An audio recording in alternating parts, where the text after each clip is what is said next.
Esperanza's thumb would not stop bleeding. She picked up the baskets of roses and hurried from the garden, stopping on the patio to rinse her hand in the stone fountain. As the water soothed her, she looked through the massive wooden gates that opened onto thousands of acres of Papa's land. Esperanza strained her eyes to see a dust cloud that meant riders were near and that Papa was finally home. But she saw nothing. In the dusky light, she walked around the courtyard to the back of the large adobe and wood house. There she found Mamma searching the horizon too. Mamma, my finger! An angry thorn stabbed me, said Esperanza. Bad luck, said Mamma, confirming the superstition, but she half smiled.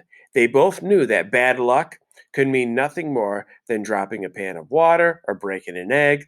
Mamma put her arms around Esperanza's waist, and both sets of eyes swept over the corrals, stables, and servants' quarters that sprawled in the distance. Esperanza was almost as tall as Mamma, and everyone said she would someday look just like her beautiful mother. Sometimes, when Esperanza twisted her hair on top of her head and looked in the mirror, she could see that it was almost true. There was the same black hair, wavy and thick, same dark lashes and fair, creamy skin. But it wasn't precisely Mama's face, because Papa's eyes were there too, shaped like fat brown almonds. He's just a little late, said Mama, and part of Esperanza's mind believed her, but the other part scolded him. Mama, the neighbors warned him just last night about bandits. Mama nodded and bit the corner of her lip in worry. They both knew that even though it was 1930 and the revolution in Mexico had been over for 10 years, there was still resentment against the large landowners. Change has not come fast enough, Esperanza. The wealthy still own most of the land, while some of the poor have not even a garden plot. There are cattle grazing on the big ranches, yet some peasants are forced to eat cats. Papa is sympathetic and has given land to many of his workers. The people know that. But, Mama, do the bandits know that? I hope so, said Mama quietly. I have already sent Alfonso and Miguel to look for him. Let's wait inside. Tea was ready in Papa's study, and so was Abuelita. Come, mi nieta, mi granddaughter, said Abuelita, holding up yarn and crochet hooks. I am starting a new blanket and will teach you the zigzag.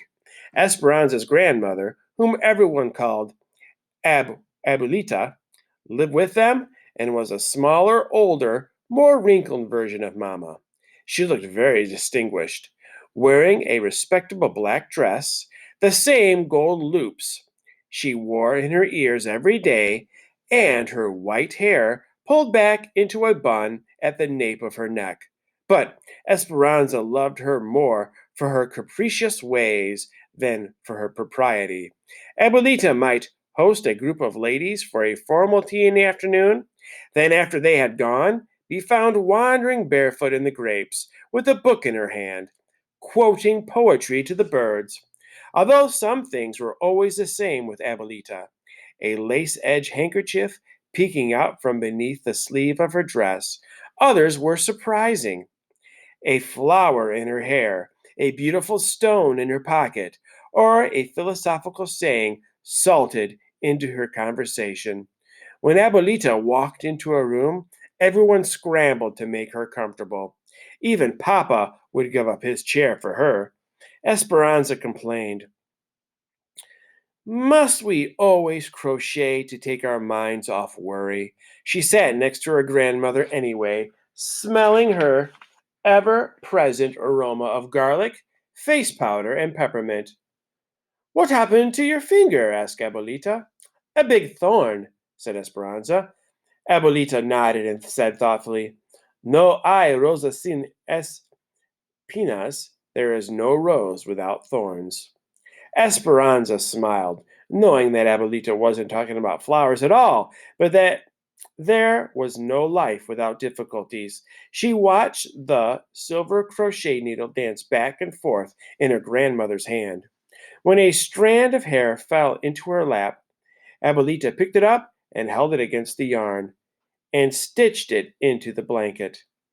Esperanza, in this way, my love and good wishes will be in the blanket forever. Now watch. 10 stitches up to the top of the mountain. Add 1 stitch. 9 stitches down to the bottom of the valley. Skip 1. Esperanza picked up her own crochet needle and copied Abuelita's movements, and then looked at her own crocheting.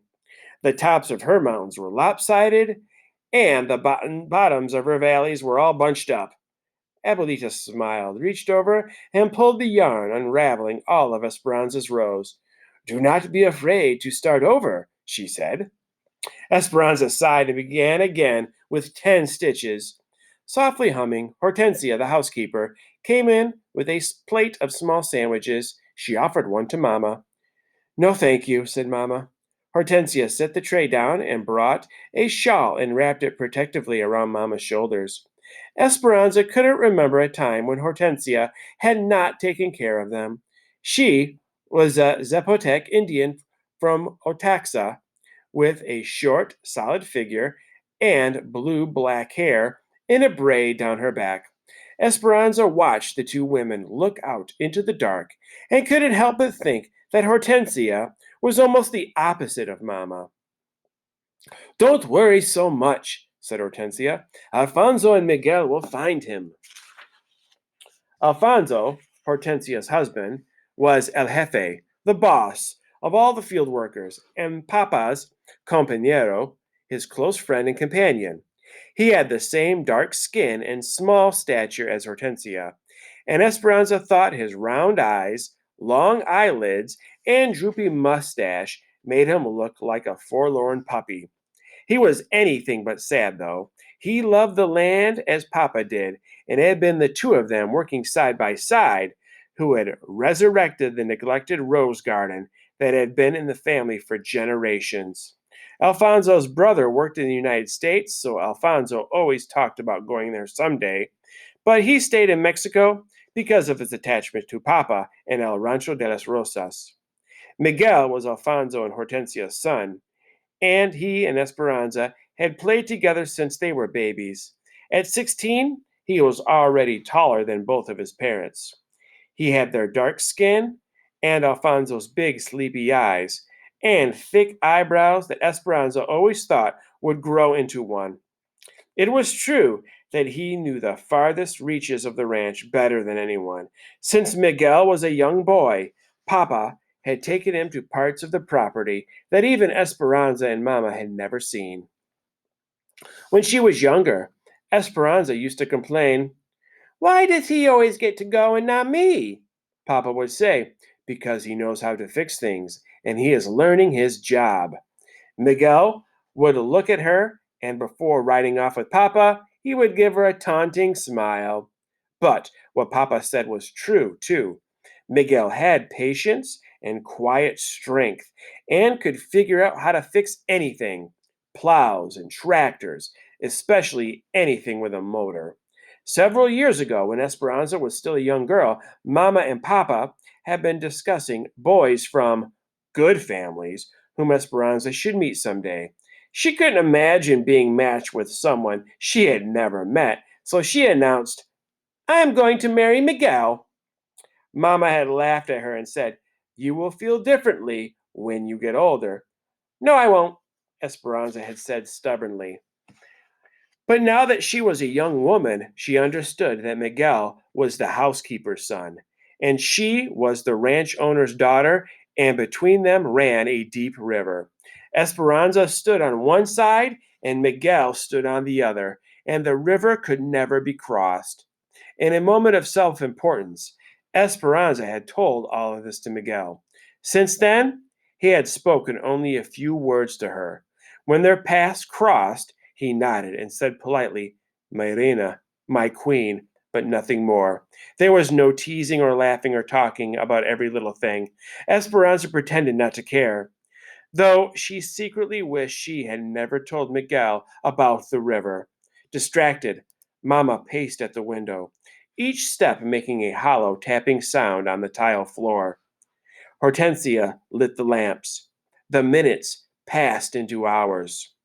"I hear a rider," said Mama, and she ran for the door.